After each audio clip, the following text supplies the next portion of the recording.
रुक जाओ यमराज। राक्षस राज रावण ब्रह्मा जी से वर पाकर घमंड से पर उठा, कुबेर को हराकर लंका का स्वामी बन बैठा। पुष्पक विमान उससे छीन लिया। यक्षों के भाग जाने के बाद राक्षस लंका में बस गए।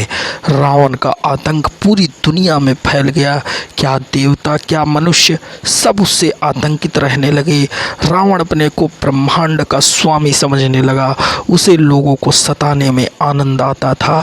एक दिन वह पुष्पक विमान में बैठा विचरण कर रहा था, तभी बादलों के बीच जाते देवर्षि नारद जी दिखाई दिए। रावण ने उन्हें प्रणाम किया। नारद जी बोले, रावण, ब्रह्मा जी से वर पाकर तुम्हारा बल बहुत बढ़ गया है। तुम सबको जीत चुके हो, पर एक बात फिर भी मेरी समझ में नहीं आती। तुम बेचारे मनुष्यों को क्यों मारते हो? अगर तुम्हें अपनी शक्ति सचमुच दिखानी ही है तो यमराज के पास जाओ, उनसे युद्ध करो। सबको अपने लोक में बुलाने वाले यमराज को जीत कर ही तुम विश्व विजेता कहला सकते हो। नारद जी की बात सुनकर रावण बोला, देवर्षि, यह तो आपने ठीक कहा है। मैंने प्रतिज्ञा की है कि मैं चारों लोकपालों को परास्त करूंगा। मैं अभी यमपुरी जाता हूँ।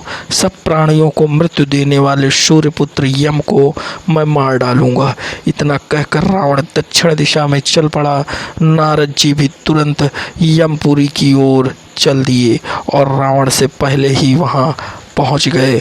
उन्होंने देखा कि अग्नि को साक्षी मानकर यमराज प्राणियों के पाप पुण्य का हिसाब लगा रहे हैं। नारद जी को आया देख यमराज ने उन्हें प्रणाम किया। बोले, देवर्षि, सब कुशल तो है? आज आपका आना कैसे हुआ? नारद जी बोले, मैं आपको एक महत्वपूर्ण सूचना देने आया हूँ। शांत चित्त होकर ध्यान से मेरी बात सुनो और तुरंत अपनी रक्षा का उपाय कर लो, क्योंकि रावण अपनी सेना के साथ आपसे युद्ध करने चला आ रहा है। आपको सचेत करने के लिए ही मैं उससे पहले यहाँ आया हूँ। वैसे मैं इस बात को अच्छी तरह जानता हूँ कि आपको कोई नहीं जीत सकता। अभी यमराज और नारद बातें कर ही रहे थे कि तभी रावण का पुष्पक विमान आता दिखाई दिया। वहाँ पर रावण ने स्वर्ग और नरक दोनों देखे।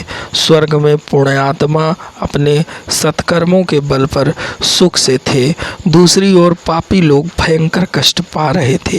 रावण कुछ पल यह देखता रहा, फिर उसने नरकवासियों को मुक्त कर दिया। यमदूतों ने उसे रोकना चाहा, पर रावण की शक्ति के आगे उन्हें हार माननी पड़ी। थोड़ी देर में यमदूत इकट्ठे होकर आए और रावण से युद्ध करने लगे। तब तक राक्षस भी आ गए थे। उन्होंने रावण के पुष्पक विमान को तोड़ फोड़ डाला, लेकिन अगले ही पल पुष्पक विमान फिर पहले जैसा हो गया। यह ब्रह्मा जी का प्रभाव था। पुष्पक विमान बार बार तोड़े जाने पर भी नष्ट होने वाला नहीं था। यमदूतों और राक्षसों के बीच भयानक युद्ध होने लगा। कुछ यमदूत रावण पर भी शूलों की वर्षा करने लगे। उनके प्रहारों से रावण बुरी तरह घायल हो गया। पुष्पक विमान का तो कुछ न बिगड़ा, पर रावण परेशान हो उठा। उसका कवच टूट कट गया, शरीर से रक्त बहने लगा। उसकी दशा देख राक्षस भी घबरा कर भागने लगे। तब रावण ने कहा, ठहरो ठहरो कहकर उन्हें रोका और पाशुपत नामक दिव्य अस्त्र का संधान किया। छूटते ही वह अस्त्र आग की तरह जल उठा, सब तरफ चकाचौंध हो गई। पाशुपत के प्रभाव से यमराज के सैनिक धराशायी हो गए, एक भी ना बचा। यह देख रावण जोर से हंसा और बोला, मैंने यमराज को जीत लिया। रावण का सिंहनाद सुनकर सूर्यपुत्र यम क्रोध से भर उठे। उनका सारथी तुरंत दिव्य रथ ले आया। स्वयं काल भी वहां उपस्थित हो गया। यह दृश्य देख देवता भी घबरा गए। दिव्य रथ में बैठकर यमराज रावण के पास पहुँचे। यमराज ने प्रहार करके रावण को घायल कर दिया। उत्तर में रावण ने भी यमराज पर बाणों की झड़ी लगा दी। रावण समझ गया कि यमराज को जीतना बहुत ही कठिन है, पर युद्ध भूमि से भागना भी उसे स्वीकार नहीं था। वह फिर से भयानक युद्ध करने लगा। इस पर काल ने कुपित होकर यमराज से कहा, आप मुझे अनुमति दें, मैं इस पापी को एक पल में ही मार डालूंगा। इस पर यमराज ने काल को रोका, बोले, तुम ठहरो, मैं इस पर काल दंड का प्रयोग करूंगा। यह कहकर उन्होंने रावण पर प्रहार करने के लिए काल दंड हाथ में उठाया तो चारों ओर अग्नि जल उठी। सब देवता भी यम और रावण के भयानक युद्ध को देख रहे थे। यमराज काल दंड से प्रहार करना ही चाहते थे, तभी पितामह ब्रह्मा वहां उपस्थित हो गए।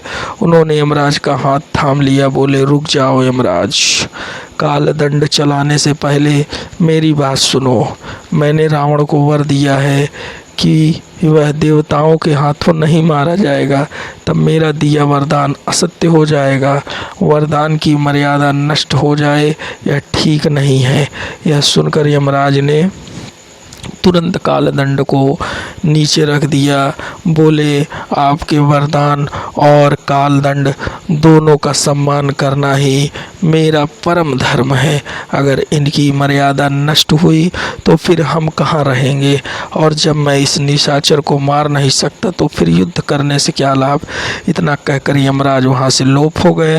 रावण ने यह समझा कि उसने यम को जीत लिया है, और यह सोचकर वह लंका लौट आया। तो दोस्तों, आपको ये कहानी कैसे लगी हमें कमेंट में ज़रूर बताइएगा, और हमारे चैनल को सब्सक्राइब भी करना। धन्यवाद दोस्तों। जय श्री राम, राधे राधे, हर हर महादेव।